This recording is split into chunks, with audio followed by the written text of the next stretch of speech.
Today I'm going to be reviewing this Adirondack chair that was recently sent to me by the brand RestCozi, so I could make this video for you. So I'm going to go in and unbox this, show you everything that you get inside, and then also get it assembled, test it out. So these are all the parts that it's going to come with. So this is like a composite type material that all the chair is made of, but you do have to assemble it. So it's all going to come disassembled. So you got the back is going to be one big piece, and the seat is going to be one big piece, and then everything else you do have to assemble. So it's going to come with a screwdriver, come with some screws as well. So let's get to that process. So the first step is to put H onto A, which is this big one right here.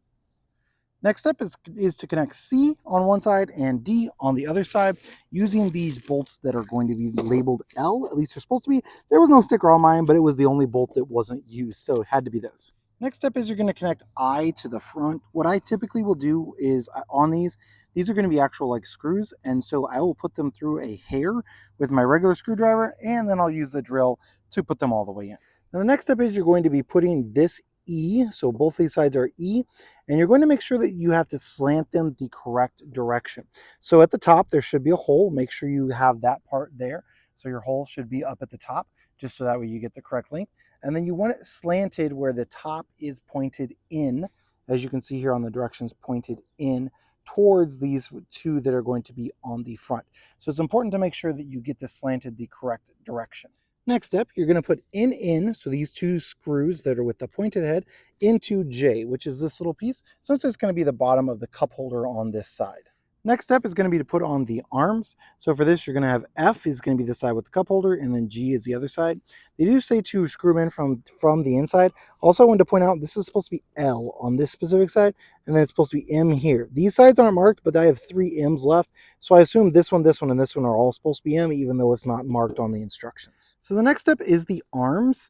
And although it shows there's an L here, and you're supposed to use M here for the screws, I am not sure what size to use on this side. So I put in these short ones, which are going to be the M. You can see the difference in length here, and it didn't even come all of the way through. So I'm assuming it's supposed to be L on this side as well, but the instructions quite simply don't say, which is a bit frustrating for sure. So the L just barely got to the end and doesn't even stick out any. And so these are the longer ones. I'm going to guess it should be L's. But again, the instructions don't say, so I'm just going with what I think here. Last step is just going to be to put on the back. Now the back's already assembled, so all you need is going to be K here, and then L here and here as well. So I did end up using L here, M here, and L here, and that worked perfectly. I still have 2 L's left, so I'm not for sure if I was supposed to use L's or M's on this side, but I have 2 L's left, which will work for the bottom here, which is perfect, and I felt like it needed the longer screws. One thing I did want to mention, finding the spot for this where it's going to be at in regards to connecting this screw hole into here is virtually impossible. So I had to get a pencil to be able to mark on here, and then I just erased it off to be able to find where the L went to, because otherwise I was trying to find it, and to get in it, because you have to kind of bend this up and down, and you got to push it up and down and find the right thing. So having it marked in the exact spot does help here on the top, and then you just have to adjust it up or down to meet where you're trying to go at. It's also easier to do the ones on the bottom first, because the ones on the top go right in, so you can find those a lot easier.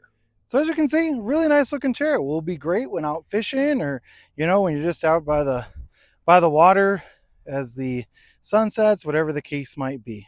Really good option. One last thing I did want to do was give you the measurements on this. So from the back to the front of the seat, you got 21 inches.